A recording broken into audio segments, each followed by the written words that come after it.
We have a fair idea, yes. And I situate, when he asked me, I situated it in a certain context. No, I said, this person's question. The first statement. no, I'm at, calm down, calm down. Say, let's have a conversation. Yeah. Let's not talk over each other. I'm saying, because your question relates to what he asked, and that is why I'm linking it to it. I said, in the context in which I situated it, it became very clear to us.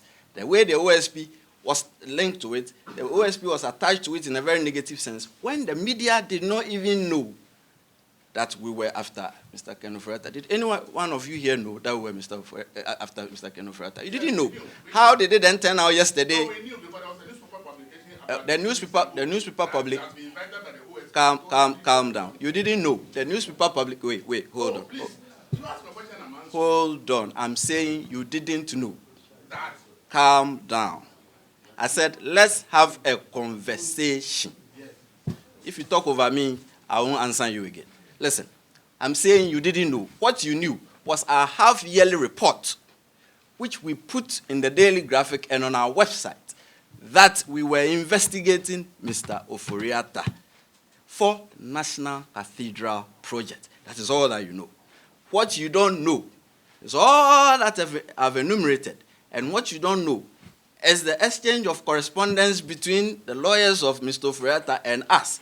And what you don't know is the purported medical letter that was transmitted to us by Mr. Ofori Atta's lawyers. And what you don't know is our insistence and warning Mr. Ofori Atta that if you don't show up on a certain day, we will come after you. You didn't know all that. So when I say you don't know, just admit that you didn't know. What you know is what we put in the paper. Proceed. That's what my question was. If you calm down, it will make things clearer. I'm saying that Right. Your first statement before this question, you are asking my question as though it's related to this man. I'm saying no. You failed to recognize that it is related to his question. But proceed. So I asked a question related to that. If you say intelligence available, it meant that you have idea of who did it. Because I'm saying this because if the man says something, yes, I'm answering you. We have a fair idea of who did it. That's. Second, you talk about he still has the microphone. The first letter. Right. You admitted that at the time you issued that you invited him, you were not aware that he has traveled. And that it was. You see, pick my words carefully. I never said that. I said he left the jurisdiction on or about. Yes, listen. He left the. You see, I see a penchant of you in putting words in people's mouths. But listen, he left. What I stated was that he left the jurisdiction on or about 2 January 2025. That's what I stated. I didn't say that we didn't know. But the fact that you are out of the jurisdiction doesn't prevent us from communicating with you, is it? Especially in this modern era of all gadgetry. So we knew that he was out of the jurisdiction. Okay. But we know where he lives. Okay. There are people there. Okay. Yeah. I just want to go on the first letter.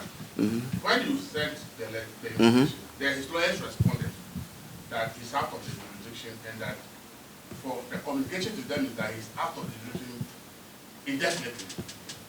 On medical grounds. My question is, if I leave the country, you are aware that I've left the country, and then later you invite me, and my lawyers write to you that, oh, I'm out of the country indefinitely on medical grounds. I don't think that first letter will be basis to say I'm trying to run away from justice. Once again, if the first letter was the reason why we just organized a briefing, we would have done it a long time ago. But we didn't just base our actions on the first letter. We waited and we pushed. We asked for more. So if you say the first letter could not have been the basis, that wasn't the basis. But as I'm saying, subsequent events then informed us, instructed us that, oh, the first intention you communicated to us in your first letter is really what you want to do. And that the things you are bringing now, rules, afterthought. Yes, the subsequent actions then took us back to the first letter for us to come to the conclusion that all the investigation about him you talked about, they involve, I think, about 3 of them involve private sector institutions. who deal certain contracts. But linked to public agencies. Yes, that's all. So my question is, you yourself have just told us that with technology, it's easy to get people wherever they are in the world.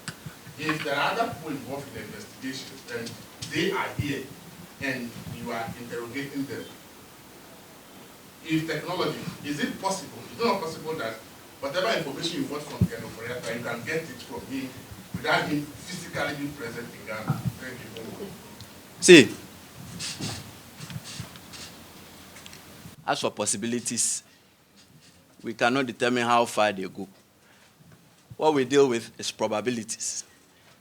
It is very possible for me to develop wings right now and fly out of this room like a bird. But is it in the least probable? No. And that is why in the law, we don't deal with possibilities. We are dealing with probabilities. Now, when a law enforcement agency tells you that your physical appearance, a former president of the United States was wanted by a city, he had to leave wherever he was to attend to that call in that city and be charged. The OSP wants you physically for you to answer some questions. You don't know our processes by which we go through by charging a person, by arresting a person, and all that. You wouldn't know that, would you say? So when we say that your personal attendance is required, it means that we do not want to do a teleconferencing or a Zoom conferencing. So if your response to us that you are bedridden, we will seek to find whether indeed you are bedridden and you can't travel. You get me?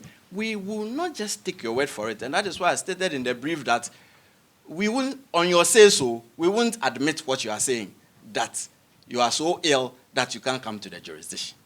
And so, show us more. We didn't just move. We were fair. And we kept asking. It was at some point yesterday that we decided that he has to be declared a fugitive from justice. And we have done so. Yes, sir.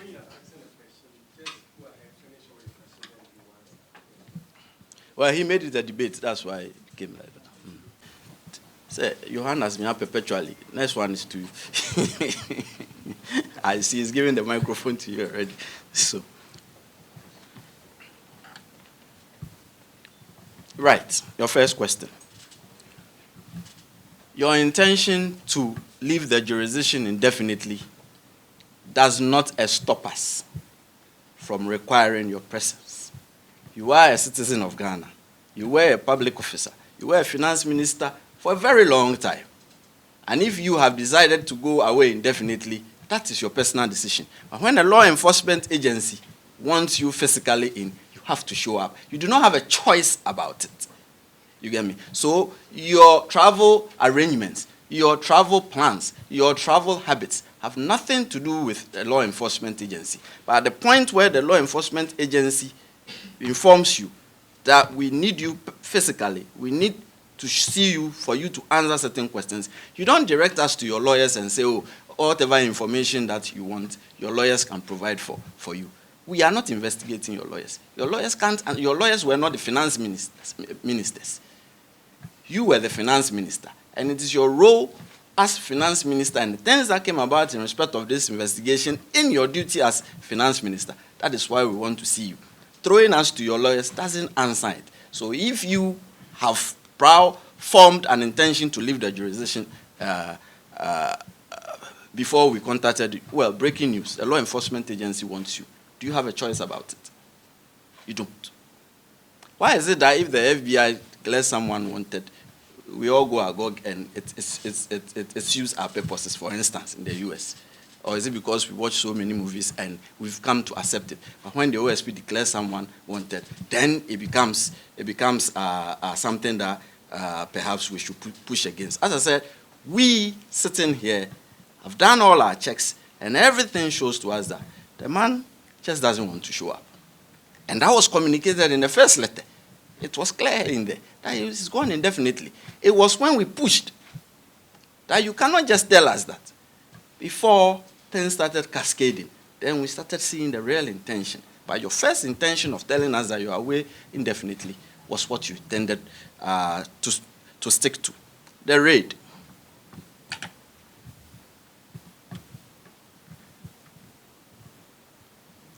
I do not intend to go into detail here in respect of our intelligence as to what we do know.